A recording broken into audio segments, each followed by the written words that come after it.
Happy Easter Monday. Hope everyone's recovering from the sugar rush, perhaps. Maybe still finding some hidden eggs. Yeah. But yeah, as we're in this Easter Monday space, we wanted to shift perspective a bit. Right. Usually Easter talk is about the empty tomb, what was found or not found in it. Exactly.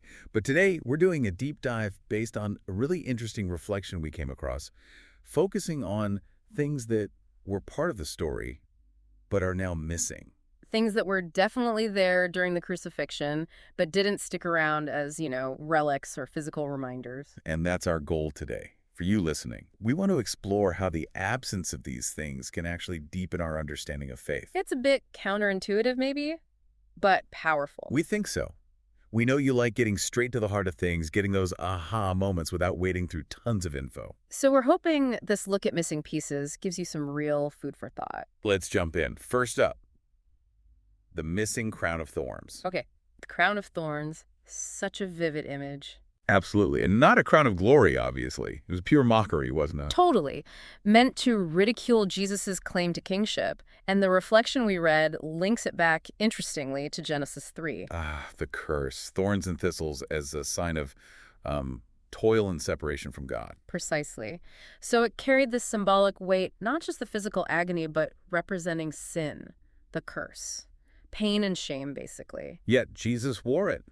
Willingly. Yeah. It brings to mind that line from Isaiah. Isaiah 53:5, he was pierced for our transgressions. The punishment that brought us peace was on him. That's the one. When you connect that prophecy to this specific cruel object, it really lands. Him taking our stuff on himself. Definitely. But then after the crucifixion, after he died, the crown's gone. Right. It's removed naturally, but it doesn't become a revered object. It just vanishes from the narrative. Why do you think that is? Well, the source suggests its purpose was complete. It symbolized the curse he took, and once he took it, its job was done. That makes sense. Symbolically fulfilled. Yeah. Or maybe, practically, in the chaos and grief and then the shock of the resurrection, a crown of thorns wasn't the focus. The focus shifted entirely. Perhaps the enduring symbol became the risen Christ, not the instruments of his suffering. So for us today, what's the takeaway from its absence? Whether it's job done or focus shifted, the missing crown points to something profound for the listener. Which is? That the shame, the curse it represented has been dealt with, removed. It signifies that shift from condemnation to grace. It really makes you pause and ask yourself, doesn't it? How often do I still wear that crown, metaphorically? Exactly. Holding on to guilt or shame for things that have actually been taken away, it speaks to that desire we all have to be free from that heaviness. Yeah, very powerful. Okay, what's the second missing piece? The second one is Pilate's sign, the titulus. The placard they put on the cross above his head. Right. This is Jesus, King of the Jews.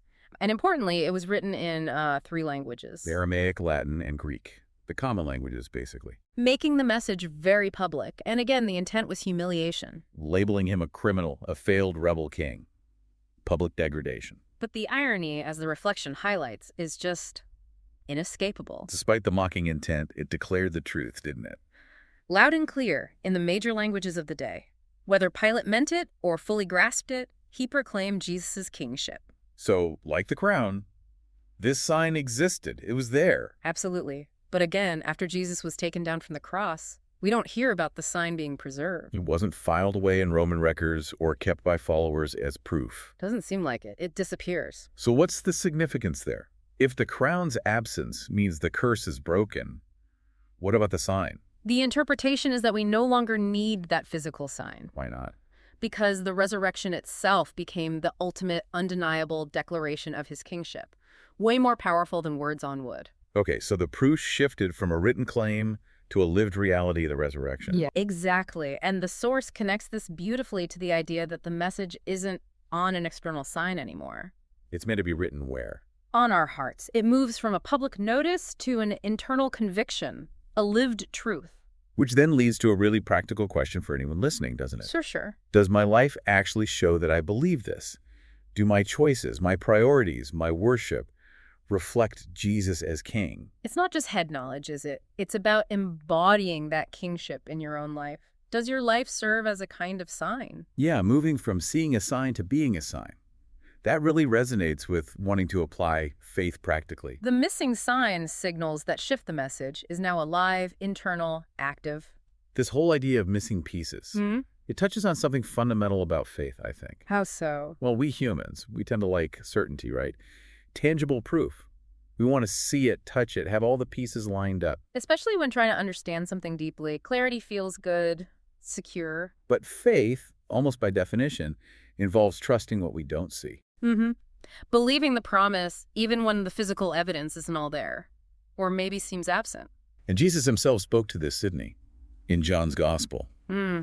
after Thomas needed to see the wounds. Ah, yes. John 20.29. Blessed are those who have not seen and yet have believed. Exactly. So even though the crown is gone, the sign is gone.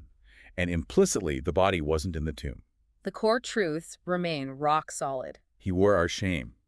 The missing crown points to that. He declared his kingship. The missing sign points to the resurrection as the true declaration. And he defeated death, the empty tomb, the ultimate missing piece in that sense. Absolutely. The absence reinforces the reality, paradoxically. So bringing it back to the listener again, it makes you wonder, what missing pieces are you maybe waiting for in your own faith journey? That's a searching question. What gaps in understanding or unanswered prayers or lack of tangible proof are holding you back? Could it be that God actually uses those absences sometimes? I mean, To nudge us towards a deeper trust, a reliance not on what we can hold, but on the promise itself, on the unseen.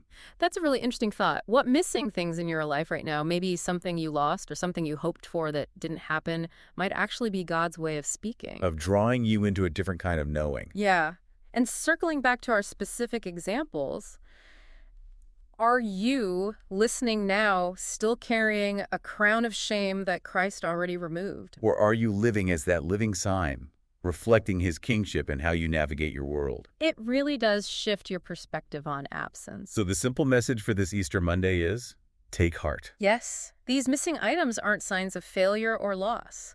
They're powerful indicators of completion, victory, fulfillment. You might not have these ancient relics to look at, And you might still have questions, things that feel missing in your understanding. but the core promise stands firm. He is risen, he is Lord, and he is with you. That's the enduring reality. And maybe just one final thought to ponder as you go about your day. How might something you expect to be present in your own life, but find missing? How might that very absence be pointing towards a deeper truth? Or maybe indicating a purpose that's already been fulfilled, just not in the way you expected to see it. Exactly. Something to really chew on this Easter Monday.